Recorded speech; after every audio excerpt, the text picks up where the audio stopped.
We all live our day-to-day lives on ground level, from the people we talk to every day to the places that we walk to for work or leisure. There isn't much mystery left to our daily surroundings. However, what's underground is a completely different story. It's known that the Earth is over 4.5 billion years old. Ever since the beginning of evolution, the planet has built layers upon layers, covering up ancient history that has long since been forgotten. No one knew dinosaurs ever existed until the first fossils were uncovered. The Titanic would never have been found again if explorers did not descend more than 12,600 feet under the surface. Although society has uncovered a lot of lost history, there is still much that we have not explored. For instance, the Mariana Trench remains the deepest point in the ocean, extending over 1,500 miles long into the belly of the Earth. There's much that human capability has not reached yet for us to discover such unknown places. However, scientists and archaeologists are uncovering new artifacts every day. So today, here at Unexplained Mysteries, we'll be taking a look at remarkable discoveries.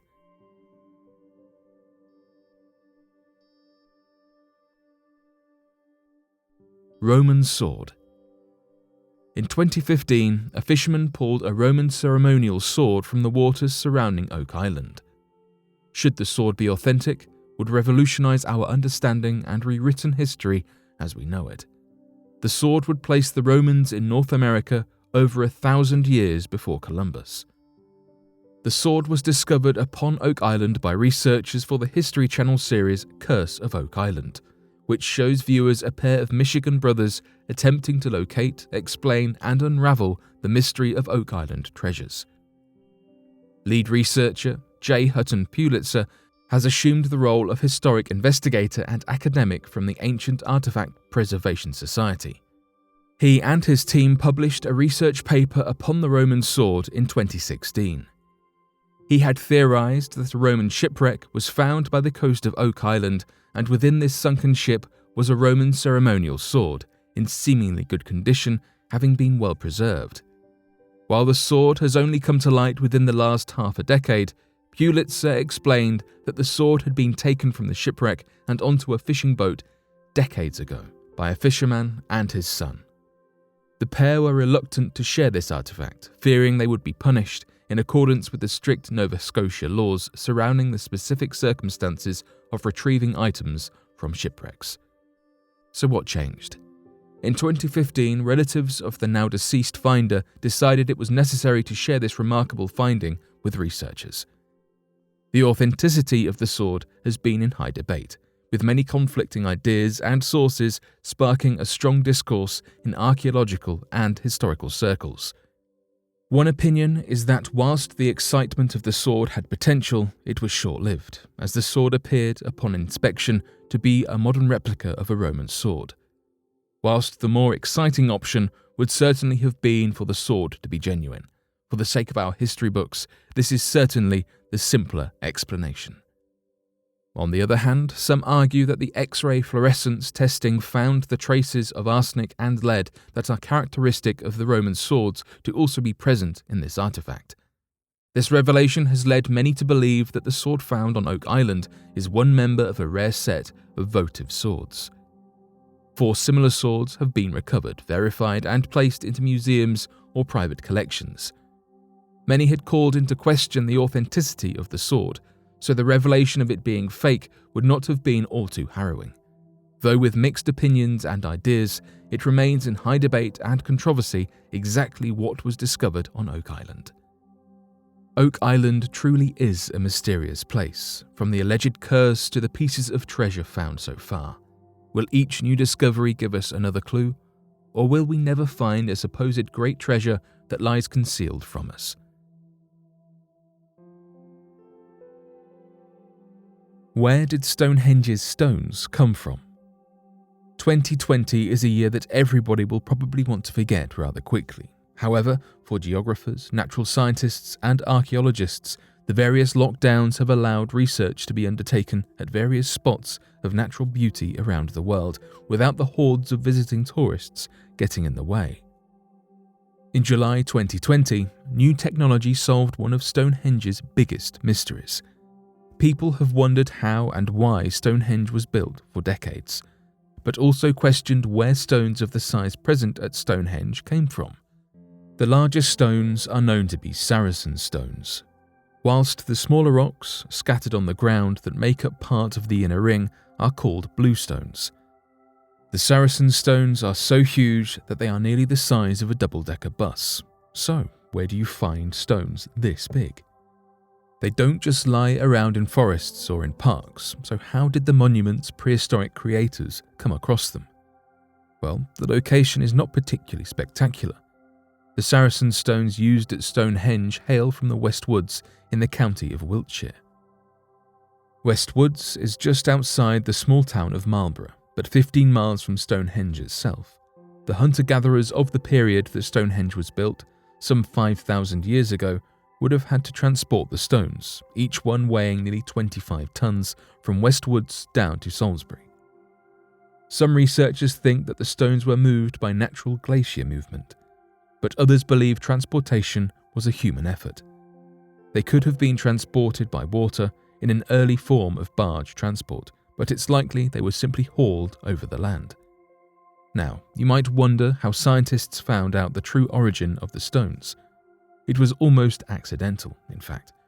In 1958, a man had taken a small amount of rock from Stonehenge home as a souvenir, something which is not permitted, but decided to hand it back to Stonehenge researchers this year. The scientists then took samples of the rock and managed to create a stone fingerprint as they had described it. They did similar things with some 20 Saracen stones from across England and compared the stones' chemical makeup. A match was eventually found, pointing straight to West Woods. Researchers were very shocked at finding the source of the stone and didn't think they would have found such a precise location. However, this is a 5,000-year-old monument, and mysteries aren't just solved like that. 2 of the stones didn't match the West Woods discovery. How and why they are a different type of Saracen rock, we don't exactly know.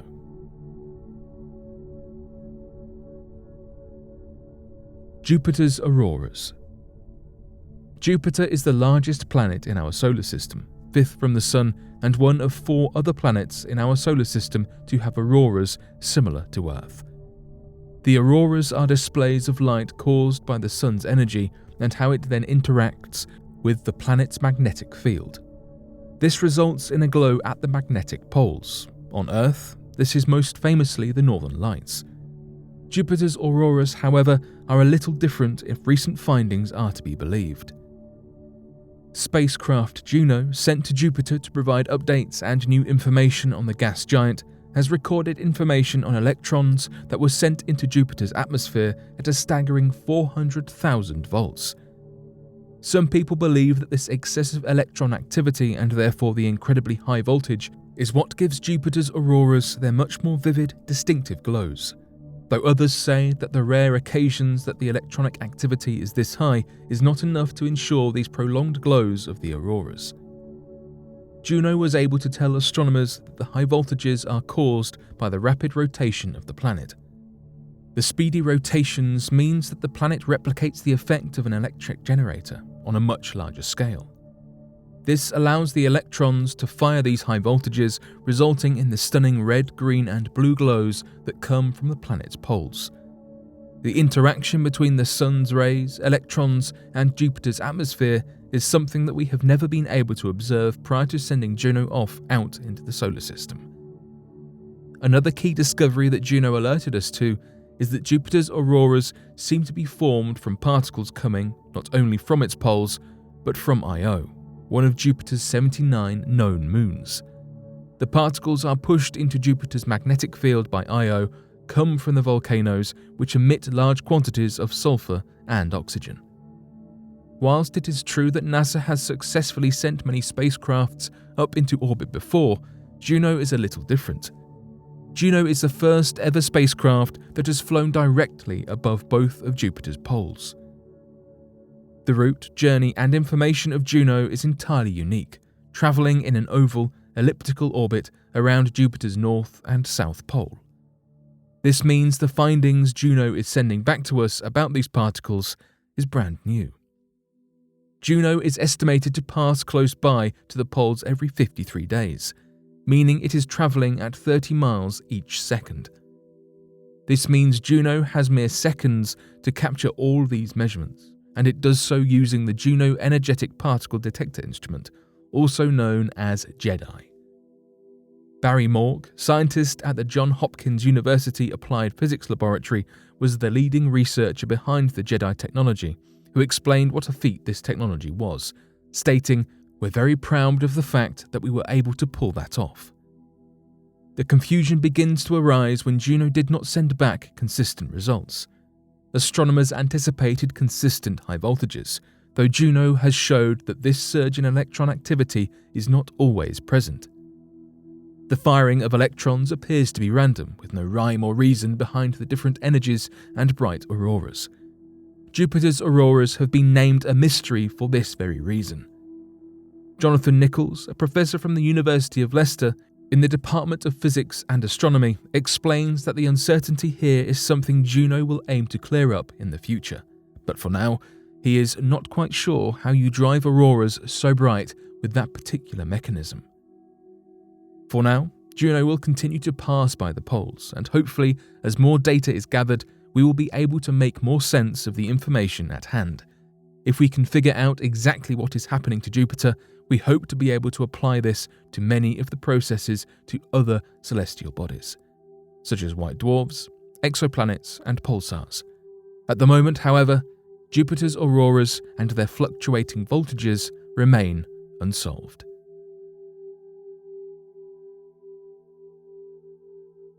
A new species of electric eel found in the waters of the Amazon basin. The Amazon is home to many strange and wonderful creatures, though this new species of eel discovered in the Amazon basin is more terrifying than cute. Dubbed the planet's most powerful electric eel, this creature, biologically referred to as Electrophorus voltae, is capable of delivering an 850-volt shock. Until this discovery, the most powerful known electric eel had been able to send a 650-volt shock to its victims. For a frame of reference, the human body often fails to withstand a 200-volt shock, and defibrillators often range between 200 and 1000 volts.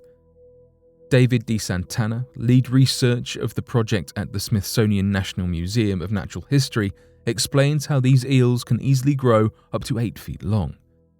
He continues to explain that for such a large creature to remain undetected for 250 years of active searching, there must be multitudes of species we simply don't know exist in the Amazon. We are currently aware of 250 species of fish that can produce electricity in South America alone. Electric eels, which are in fact fish that simply resemble an eel's appearance, are the only fish that actively hunt and defend themselves with their electricity. The others reserve their electricity to communicate and navigate, an ability the electric eel also takes advantage of. The collaboration between DeSantana's Smithsonian team and researchers from the University of Sao Paulo Museum of Zoology has begun to aid investigations into the diversity of eels and electric fish in South America. The 850-volt Electrophorus voltae eel may have been the star of the show, living in the south of the Brazilian Shield, but another species of electric eel, Electrophorus vari, has been found too, swimming in murky lowland waters compared to Electrophorus voltae preferred highland region. This research has also refined existing knowledge, confirming that the Electrophorus electricus remains only in the highland Guyana Shield, despite previous assumptions of the eel being distributed throughout South America. DeSantana conducted genetic analyses on the two eel groups, revealing that their evolutionary differences appear to have begun several million years ago, believed to be 3.6 million years ago. The high voltage has been explained to be a result of an evolutionary adaptation to highland waters having a low conductivity. This wide difference in their evolution means their means to conduct electricity, referred to as electrogenesis, may never have been studied before. DeSantana explains that a possible different use of enzymes and various compounds may present us with an opportunity for medicinal advancements and new technology.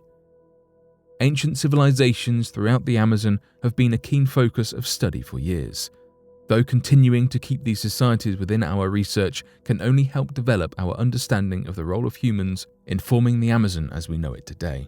The home of over 10 million species is bound to have some more animals and plants hidden within the 5.5 million kilometers squared of trees and waters that we simply have not found yet.